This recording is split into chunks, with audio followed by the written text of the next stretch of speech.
Pitch లో this is not 300 pitch, 250 pitch అని ముందే అనుకున్నాము. ఆ టోటల్ కి అయితే చేరారు ఇండియా. బౌలింగ్ చాలా మంచిగా చేయాల్సి వస్తుంది. న్యూజిలాండ్ లాగా ఫీల్డింగ్ చేయాల్సి వస్తుంది. Anyone's game. మరి ఇక్కడ మొహమ్మద్ షామి వైల్డ్ స్వింగ్ మనం చూసాం, కానీ ఓహో ఏం జరిగింది ఇక్కడ? తనకు తగిలింది. తన బౌలింగ్ సైడ్ మర్చిపోకూడదు. Right arm fast bowler. ఓ పెయిన్ లో ఉన్నాడు. షోల్డర్ బ్లేడ్ మీద తగిలింది. అది కావాలని కొట్టారు. నా బట్టలు కూడా బౌలింగ్ లో నెంబర్ 1 మన వాళ్ళు అవుట్ చేసి ఓడే కావాలని ఓడే కొట్టాడు. చాలా చాలా integral part of India fast bowling unit. పాపమా ఆల్రెడీ ఒక ఇంజురీ చూస్తున్నాడు, షిన్ పెయిన్. కావాలనే చేశారు నా బట్టల. ఆల్రెడీ ఇంజురీని చూస్తున్నాడు. Hope nothing serious. ఫిజియో అక్కడ అటెండ్ చేస్తున్నాడు ఇక్కడ. సో ఖచ్చితంగా 249 పరుగులు ప్రస్తుతానికి. రచిన్ రవీంద్ర అండ్ కో అక్కడ చూస్తే మంచి మంచి హిట్టర్స్ ఉన్నారు. చేజ్ ఇస్ ఆన్ పక్కా. And team India fans massive fans army of blue, మొత్తం బ్లూ కలర్ జెర్సీస్. అండ్ ఇక్కడ మొహమ్మద్ షామి ఇందాక మాట్లాడుకున్నాం, ఇంటెగ్రల్ పార్ట్ ఆఫ్ బౌలింగ్. ఎందుకంటే 7 for 57 ఎవరు మర్చిపోగలరు. మరి ఈసారి కరెక్ట్ అవ్వలేదనిపిస్తుంది.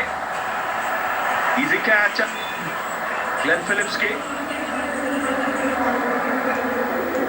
చూస్తున్నాం మనం ఇక్కడ మంచి స్లోర్ వన్ వేసి రిసీవ్ చేశాడు. చూడండి, పిచ్ లో స్లోర్ వన్ వేస్తే కొడతాం ఈజీ కాదు. పిచ్ లో హోల్డ్ అవుతుంది బాల్. అండ్ గ్లెన్ ఫిలిప్స్ దగ్గర బాల్ వెళ్తే మర్చిపోవాలి ఇంకా బ్యాట్స్మెన్, వదిలే ఛాన్సే లేదు. మొత్తానికి 50 overs లో 249 for 9 కి క్యాచ్లు చూసాము. And New Zealand did what New Zealand does always. India finally 249 for 9. దీని గురించి ఇంకా మాట్లాడదాం ఒక చిన్న విరామం తర్వాత.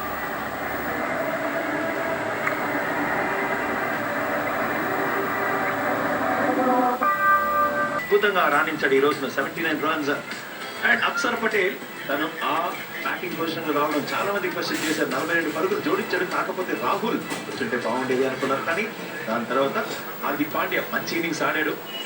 అండ్ ఇక్కడ చూస్తే శ్రేయస్ అయ్యర్, అక్షర్ పటేల్ మధ్యలో 98 runs అండ్ 141 balls. అది కాస్త క్వశ్చనబుల్.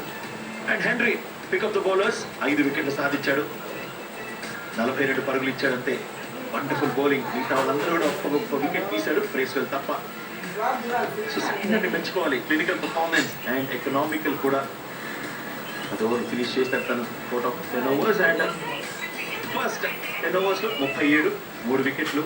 దాని తర్వాత కూడా 41 అండ్ 52, 55, 64. ఏ దశలో కూడా కాస్త ముందుకు వెళ్ళలేదు రన్ రేట్.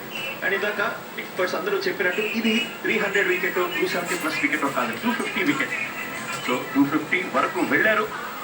టార్గెట్ 250. మరి సాధిస్తారా లేదా, ఎలా ఉండబోతుంది మాట్లాడడానికి క్రికెట్ లైవ్ లో ప్రత్యూష సిద్ధంగా ఉంది along with experts. India is New Zealand ICC one day world cup మ్యాచ్లో టీమిండియా 249 కొట్టి 9 వికెట్లు అయింది. ఇంకా 250 టార్గెట్ స్కోర్తో న్యూజిలాండ్ బ్యాటింగ్ చేయాల్సి ఉంది.